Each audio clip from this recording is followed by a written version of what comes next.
Hi, I'm Rachel, and as I sit here staring at the shredded remains of my family albums, I can't stop replaying Linda's Oscar-worthy performance this morning. "Oh, Dieter, your cat must have done this," she gasped, with an innocence so forced it was almost laughable.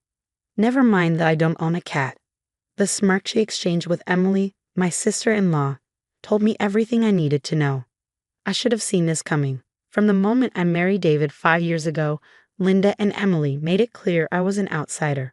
Their bond was unbreakable, their family a fortress, and I was just the intruder who dared to step inside. But destroying my childhood photos, even for them, this was a new level of cruelty. It all began 3 weeks ago when David and I announced at Sunday dinner that we were expecting our first child. His face lit up with pure joy as he hugged me close and proudly declared, "I'm going to be a father." I glanced around, hoping to see at least a flicker of happiness from his family. Instead, Linda dabbed her lips with a napkin and said in the most clinical tone imaginable, "Well, I suppose we'll need to start making room for baby things." "Emily, didn't you say you needed storage for your old photos? Rachel's little collection in the spare room could be moved to the basement." Her words hit me like a slap. My little collection was 3 meticulously preserved albums of irreplaceable family photos, the only pieces of my parents I had left after losing them in a car accident at 16. David, knowing how much they meant to me, immediately stepped in. "Mom, those photos aren't going anywhere," he said firmly. "The baby's room will be in the office." Linda smiled, but it didn't touch her eyes. "Of course, dear. I was only trying to help." Emily, however, couldn't resist twisting the knife. "It's just that some of those photos look so dated. Wouldn't it be nice to make room for new memories?" David's grip on my hand tightened under the table, his silent promise that he had my back. But I knew this wasn't over. Over the next 2 weeks, their jabs became relentless, cloaked in helpful suggestions about decluttering before the baby arrived. Emily would casually bring up stories of women who started fresh by getting rid of old keepsakes. Linda would wax poetic about the sacrifices she'd made as a mother, her pointed glances leaving no doubt about what she thought I should do. Then came their offer to help yesterday while David was away on a business trip. I hesitated, but David urged me to give them a chance. "They're trying, Rachel," he said. "Maybe this baby will bring everyone closer." I should have trusted my gut. This morning, I walked into the spare room and found Linda standing over the shredded remnants of my albums. Photos of my parents' wedding, my childhood birthdays, our last family vacation, all destroyed.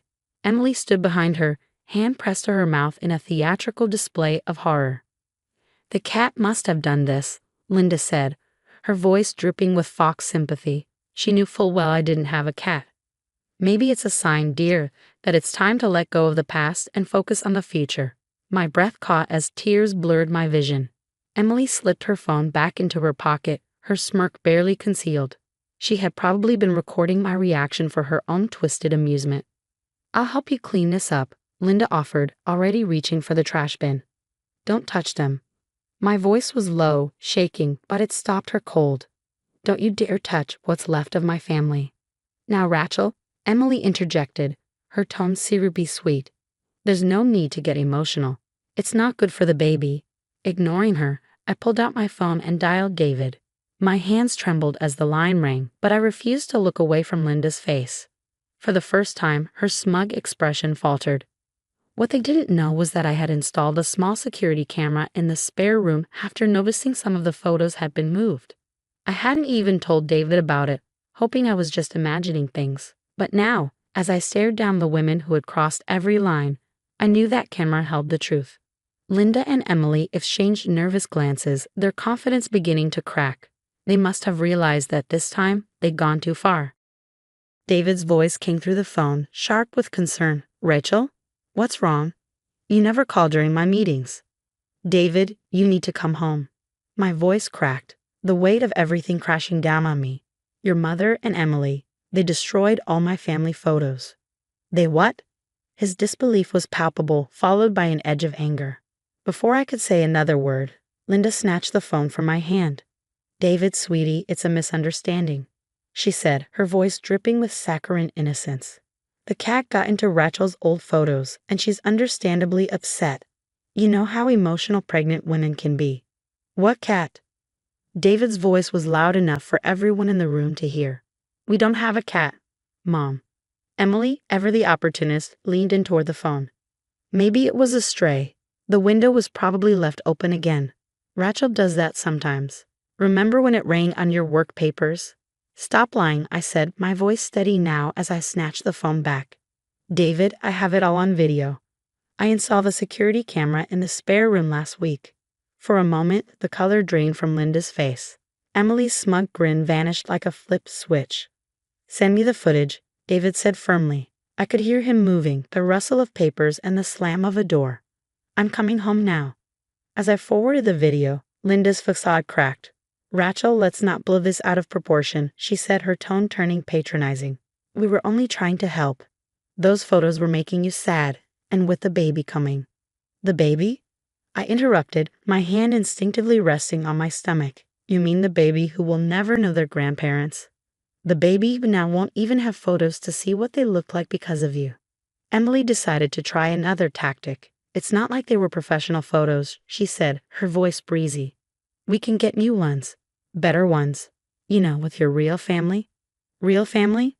I repeated, my voice shaking with anger. My parents were real. Their love was real. What isn't real is this twisted idea of family you and Linda are so desperate to protect. Through the phone, I heard David's sharp intake of breath. He must have opened the video. In the footage, Linda could be seen pulling the albums from the shelf with methodical precision while Emily stood watch. They laughed, tore through pages, and made mocking comments about my parents as if they were discussing the weather. "Mom." "Emily." David's voice was dangerously calm. "What the hell were you thinking?" "We were thinking of you," Linda protested, her voice rising. "You need a wife who's focused on the future, not stuck in the past with some shrine to her dead parents." The silence that followed was deafening.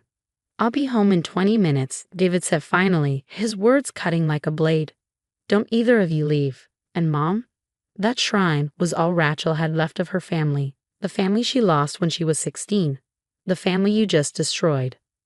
When he hung up, Linda and Emily huddled together, their whispering frantic. They hadn't counted on evidence. They hadn't counted on David taking my side. I knelt down and gently gathered the shredded pieces of my past. My mother's smile from my 5th birthday peeked out from one scrap. Another fragment showed my father's proud face at my high school graduation, just months before the accident that took them both. Every torn piece felt like another wound, but I refused to cry in front of them.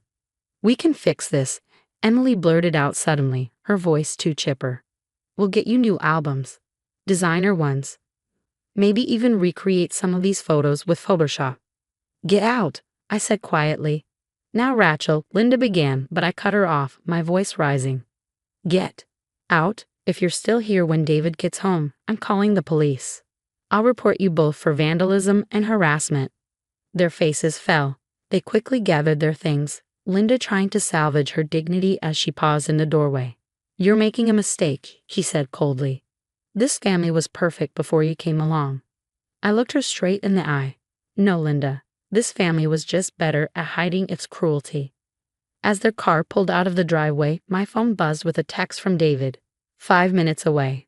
"I'm so sorry, Rachel. I should have seen this coming. I should have protected you and your memories better." I looked down at the torn photos scattered around me, years of love and laughter reduced to scraps. But as I cradled my stomach, I made a silent vow to my unborn child. "You will know love. Real love. Not the kind that's twisted into control and cruelty and called family." David's car screeched into the driveway, and I heard the front door slam as he rushed inside. This wasn't over, not by a long shot. But for the first time since I married into this family, I knew I wasn't alone. David had chosen me, chosen us, and together, we'd rebuild. The next few days were a whirlwind of emotions.